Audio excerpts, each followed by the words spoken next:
समस्त मंचासीन, समस्त ग्रामीण वासियों एवं मेरे प्रिय साथियों, मेरा नाम रिया शर्मा, मैं कक्षा 10वीं ब की छात्रा हूँ स्वामी विवेकानंद राजकीय मॉडल स्कूल से।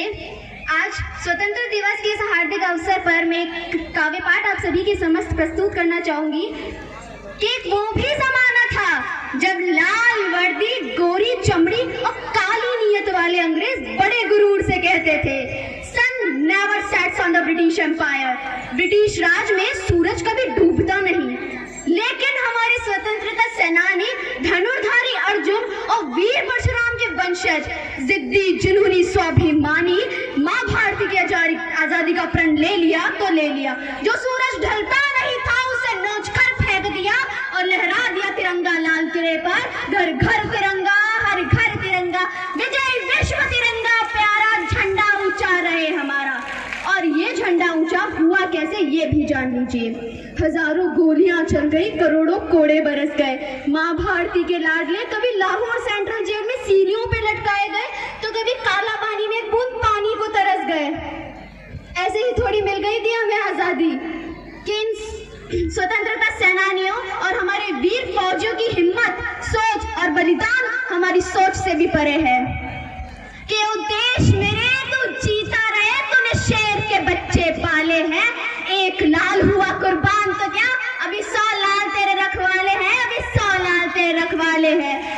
आंखों से तिरंगा लहराए, माथे से वतन की खाक लगे, सीने से लगे गोली तो क्या, वर्दी पर कभी ना दाग लगे, वर्दी पर कभी ना दाग लगे। कि काश मेरी जिंदगी में सरहद की कोई शाम आ जाए, काश मेरी जिंदगी में सरहद की कोई शाम आ जाए, काश मेरी जिंदगी मेरे वतन के काम आए। न खौफ है मौत का, न आरज़ू है जन्नत की, न खौफ है मौत का, न आरज़ू है जन्नत की। बस जब कभी जिक्र हो शहीदों का तो मेरा भी नाम आए, तो मेरा भी नाम आए। ये है सोच हमारे वीर फौजियों की। बलिदान तो सिर्फ उस वीर फौजी का नहीं होता, हमारे देश ने तो सिर्फ एक फौजी खोया है, हमारे देश ने तो सिर्फ एक फौजी खोया है। लेकिन उसका क्या, जिसकी पूरी जिंदगी चली गई, उसके तो जीने का मकसद ही नहीं रहा। कि एक कतरा भी नहीं मेरी आंख में, एक कतरा भी नहीं मेरी आंख में, पर अंदर से मैं सावन हूँ। एक कतरा भी नहीं मेरी आंख में, पर अंदर से मैं सावन हूँ। रोने की इजाजत नहीं है मुझे, मैं एक फौजी की दुल्हन हूँ, मैं एक फौजी की दुल्हन हूँ। बलिदान सिर्फ उस फौजी का नहीं बल्कि पूरे उसके परिवार का होता है। तो मैं कुछ पंक्तियां रखना चाहूंगी कि आंखों में आशा लिए माँ चौखट पर बैठी होगी, आंखों में आशा लिए माँ चौखट पर बैठी होगी, करती होगी पूजा हर पर थोड़ी मुझ पे बैठी होगी। छोटी बहना भी वही कहीं राखी की थाल ली होगी, छोटी बहना भी वही कहीं राखी की थाल ली होगी।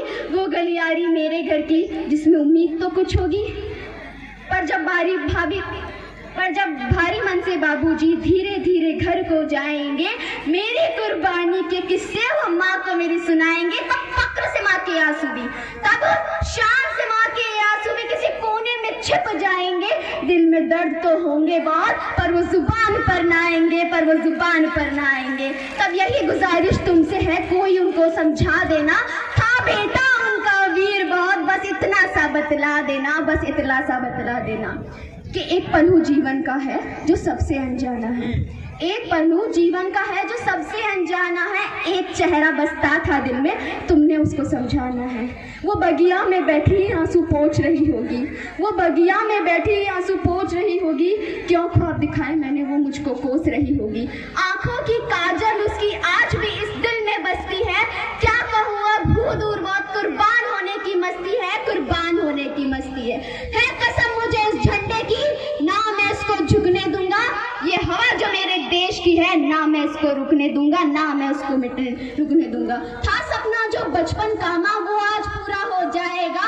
जब झंडे में लिपटा ये तन चौखट पर लाया जाएगा, चौखट पर लाया जाएगा। जब अंतिम बार तू गोद में ले मेरा माथा सहलाएगी, जब गर्व से तू इस दुनिया को माँ मेरे किस्से बतलाएगी, मेरे किस्से बतलाएगी। ये है हमारे वीर फौजियों की सोच कि एक आखिरी गुजारिश, एक आखिरी ख्वाहिश, मेरी मौत का मातम ना करना, मेरी मौत का मातम ना करना। मैंने खुद ये शहादत चाहिए, मैं जीता हूँ मरने के लिए, मैं जीता हूँ मरने के लिए, मेरा नाम सिपाही है, मेरा नाम सिपाही है।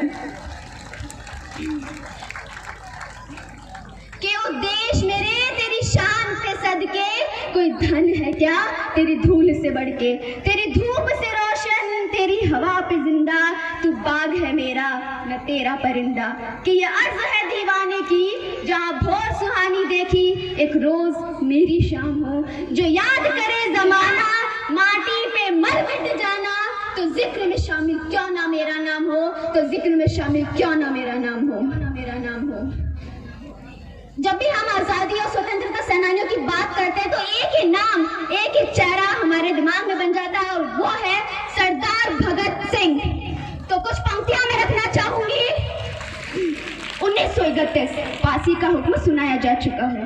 1931 फांसी का हुक्म सुनाया जा चुका है लाहौर सेंट्रल जेल। एक दिन दो अंग्रेज मिलने आए भगत से और कहने लगे कि भगत एक माफीनामा लिख दो, हम तुम्हें माफ कर देंगे, हम तुम्हारी फांसी रोक देंगे। भगत एक फांसीनामे की, एक माफीनामे की तो बात है, झुक जाओ भगत झुक जाओ, हम भूल जाएंगे तुमने सैंडर्स को मारा, तुमने असेंबली हॉल में बम फेंका, हम सब भूल जाएंगे, झुक जाओ भगत झुक जाओ।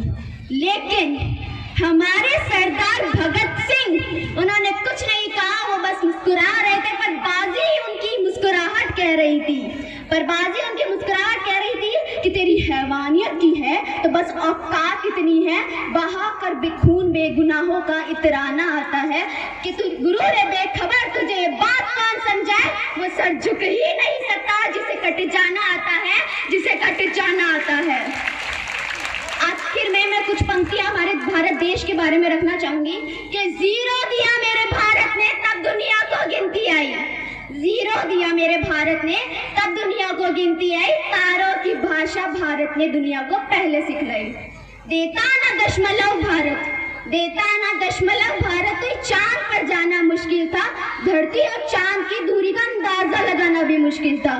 सभ्यता जहाँ जन्मी है पहले जन्मी है जहाँ पर पहले कला, मेरा भारत वो भारत है जो जिसके पीछे पूरा संसार चला, जिसके पीछे पूरा संसार चला। कि मैं उस भारत से आता हूँ जिसके होठों पे गंगा और हाथों में तिरंगा है, मैं उस भारत से आता हूँ जिसके होठों पे गंगा और हाथों में तिरंगा है, मैं उस भारत से आता हूँ जो वीरों की वसुंधरा है, मैं उस भारत से आता हूँ जो कभी सत्यम शिवम सुंदरम, कभी वंदे मातरम और कभी पंजाब सिंध गुजरात मराठा द्राविड़ उत्कल बंगा है। मेरा भारत कर्मण्यवादी हृदयगता है, तीनों लोगों का स्वामी होके माखन चुराता है और महाअवतार होकर भी माँ के हाथों मार खाता है। मेरा भारत वसुधैव कुटुंबकम के सिद्धांतों पे जिया, मेरा भारत वो नीलकंठ है जिसने खुद विष पी के दुनिया को अमृत दान दिया, दुनिया को अमृत दान दिया। मेरे भारत ने दुनिया को हितोपदेश दिया, कर्मयोग सिखाया, लेकिन कभी अपना पराया नहीं सीख पाया। मैं गौतम के भारत से आता हूँ जहाँ एक बेटा मैं गौतम के भारत से आता हूँ जहाँ एक बेटा सन्यासी हो जाता है। मैं भगवान श्री राम के भारत से आता हूँ जहाँ पिता की एक बात पर बेटा सिंहासन छोड़कर वनवासी हो जाता है, बेटा सिंहासन छोड़कर वनवासी हो जाता है। मैं उस भारत से आता हूँ जो स्त्री को उसके स्वाभिमान से पहचानता है, मैं उस भारत से आता हूँ जो न कभी डरा न कभी झुका न कभी थका है। मैं उस भारत से आता हूँ जो शांति का पहला शंखनाद और मानवता का अंतिम आसरा है। आज अपना परिचय इसलिए दिया क्योंकि प्रणाम करके परिचय देना हम भारतवासियों की परंपरा है, हम भारतवासियों की परंपरा है। आखिर में दो पंक्तियों से मैं अपनी वाणी को विराम देना चाहूंगी कि ये देश है अलबेलों का, मतवाले यहाँ रहते हैं, ये देश है अलबेलों का, मतवाले यहाँ रहते हैं, मिट जाए तिरंगे पर जो वो जियाले यहाँ रहते हैं, वो जियाले यहाँ रहते हैं। दुनिया में सिर्फ हम ही हैं जो मुल्क को माँ कहते हैं, जो मुल्क को माँ कहते हैं। धन्यवाद। जय हिंद, जय भारत, जय हिंद, जय भारत।